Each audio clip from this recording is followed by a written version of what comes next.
मेरी बाबा फरीद शकरगंज दाता गंगा कायद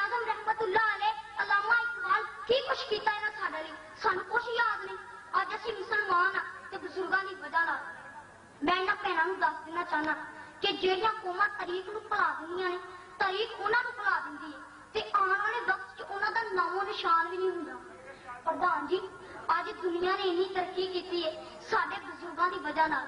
ਉਹਨਾਂ ਨੇ ਗੌਰੋ ਫਿਕਰ ਕੀਤਾ, ਸਾਇੰਸੀ ਇਜਾਦਾਤ ਕੀਤੀਆਂ, ਹਵਾਵਾਂ ਨੂੰ ਕਾਬੂ ਕਰ ਲਿਆ, ਬਿਜਲੀ ਨੂੰ ਕੈਦ ਕਰ ਲਿਆ, ਚੰਦ ਤੇ ਅਕੜ ਕੇ ਨਵੇਂ ਜਹਾਨਾਂ ਦੀ ਤਲਾਸ਼ ਕੀਤੀ ਤੇ ਦੀ ਦੁਨੀਆ 'ਚ ਇਨਕਲਾਬ ਲਿਆਂਦਾ। ਅੱਜ ਗਰਮੀਆਂ 에ਅਰ ਕੰਡੀਸ਼ਨਰ ਤੇ ਸਰਦੀਆਂ 'ਚ ਹੀਟਰ ਇਸਤੇਮਾਲ ਕਰਕੇ ਨਵੀਂ ਨਸਲ ਬਜ਼ੁਰਗਾਂ ਦਾ ਅਹਿਸਾਨ ਮੰਨਣ ਦੀ ਬਜਾਏ ਉਹਨਾਂ ਨੂੰ ਤਾਨੇ ਦੇ ਰਹੀ ਹੈ।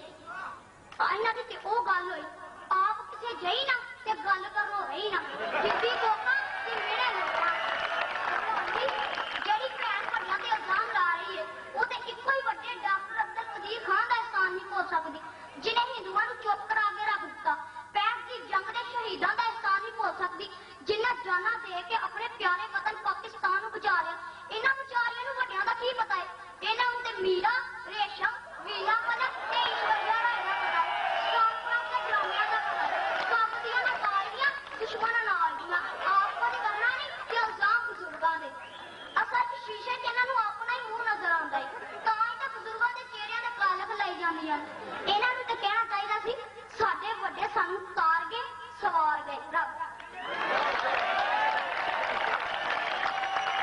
ਪੁੱਤਰ ਇਹ ਗੱਲ ਕਹਿ ਰਿਹਾ ਸੀ ਵੀ ਮੇਰੀ ਆਵਾਜ਼ ਨੂੰ ਚੁੱਪ ਕਰਾਉਣਾ ਮੁਮਕਿਨ ਸੀ।